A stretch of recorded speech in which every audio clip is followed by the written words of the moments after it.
So it makes your traps real dark, black. I'm sorry, can you start that story again? Oh no! You just keep saying such great things that I just have to keep this turned on the whole time. I used to trap animals, mink and muskrats and raccoons. And before I started trapping, about this time of the year, because trapping season usually started about mid-November, but I would take a big pan or tub and I'd heat it, and then I would take walnut hulls and put it in there, and I'd put my traps in it. Okay, and the traps would turn real dark so that they weren't shiny. The animals couldn't see them. And then you put some wax, beeswax is best, but you can buy trapper's wax, and you melt it on top, and then you take the trap and you pull it up through the wax, and it coats it with wax so it doesn't rust.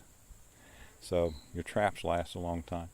The only problem, the wax gets on the trigger of the trap, so you have to be real careful, because when you're setting the trap, sometimes it'll go off on your hand, and that's not desirable. But I still have my traps. I haven't trapped probably 10 years.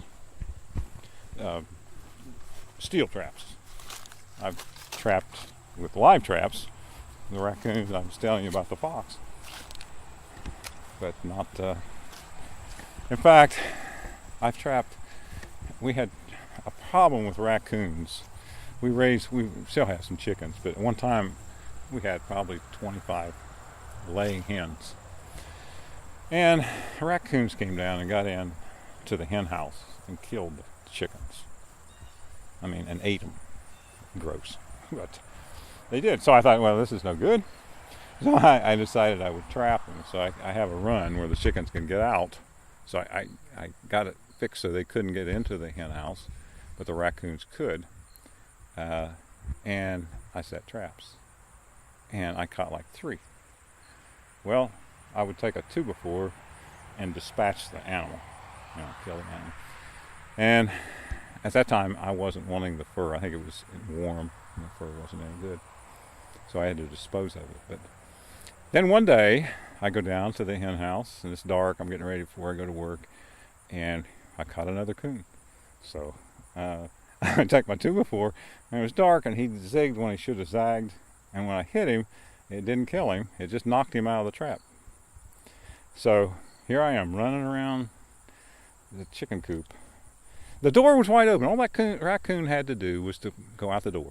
But he was looking at me. He wasn't looking at that door, because I'm the guy with the 2x4. So finally I caught up with him, dispatched him. I was telling my boys, Dad, just take your .22 and shoot it. Oh, brilliant idea. So, a few more days, and I caught another one.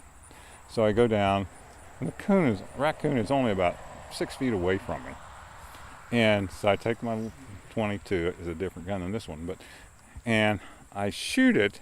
And when I did, I hit the raccoon, killed it.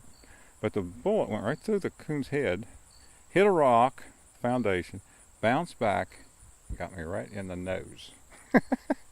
And then fell right at my feet. It bloodied my nose.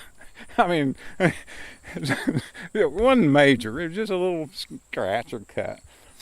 But I go to the house and I tell my wife, and I came in with the blood running down my nose. I said, I shot myself. Oh, I'll call 911. No. I said, not major. I said, just a little minor cut here. So from then on, I went back to the 2x4. Forget that gun. I hurt myself bad, I think.